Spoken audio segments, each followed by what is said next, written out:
ہوئے پہلوے آمنہ سے ہویدا، دعائے خلیل اور نوید مسیحا، سرور کائنات صلی اللہ علیہ وسلم آئے اس دنیا میں۔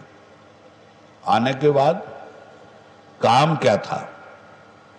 یتلو علیہم آیاتی، چونکا دیجئے بندوں کو، جگا دیجئے ان بندوں کو۔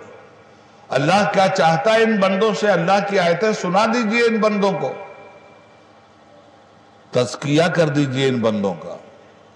گندگی عقیدے میں ہے تو عقیدے کی صفائی کر دیجئے، گندگی عمل میں ہے تو عمل کی صفائی کر دیجئے، گندگی سیاست میں ہے تو سیاست کی صفائی کر دیجئے، گندگی مذہب میں ہے تو مذہب کی صفائی کر دیجئے، گندگی بدعات کی ہے تو بدعات کی صفائی کر دیجئے، گندگی خرافات کی ہے تو خرافات کی صفائی کر دیجئے، گندگی رشوت کی ہے تو رشوت کی صفائی کر دیجئے، گندگی خاندانی فخر و مباحات کی ہے تو اس کی صفائی کر دیجئے۔ وَيُزَكِّيهِمْ وَيُعَلِّمُهُمُ الْكِتَابَ وَالْحِكْمَةَ، میرا نبی تزکیہ کرتا ہے، میرا نبی علم سکھلاتا ہے، میرا نبی حکمت کے دریا بہاتا ہے۔ وَإِن كَانُوا مِن قَبْلُ لَفِي ضَلَالٍ مُبِينٍ، بے شک مصطفیٰ کی آمد سے پہلے انسان کھلی ہوئی گمراہی میں تھا۔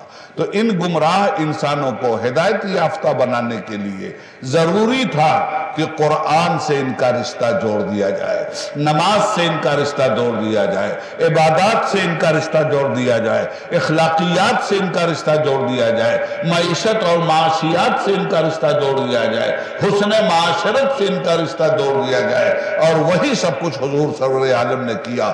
23 سال کی مختصر سی مدت میں حضور نے کایا پلٹ دی کائنات کی۔ کفر کی جگہ اسلام دکھائی دینے لگا، شرک کی جگہ ایمان دکھائی دینے لگا، بدعت کی جگہ سنت دکھائی دینے لگی۔ بیٹیوں کا گلا کاٹنے والے بیٹیوں کی عزت کے محافظ بن کر کے سامنے آ گئے۔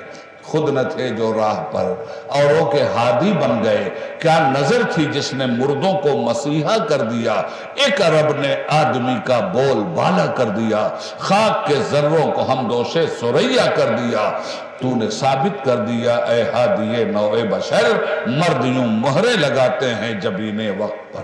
23 سال میں کیا انقلاب لائے ہیں سرکار۔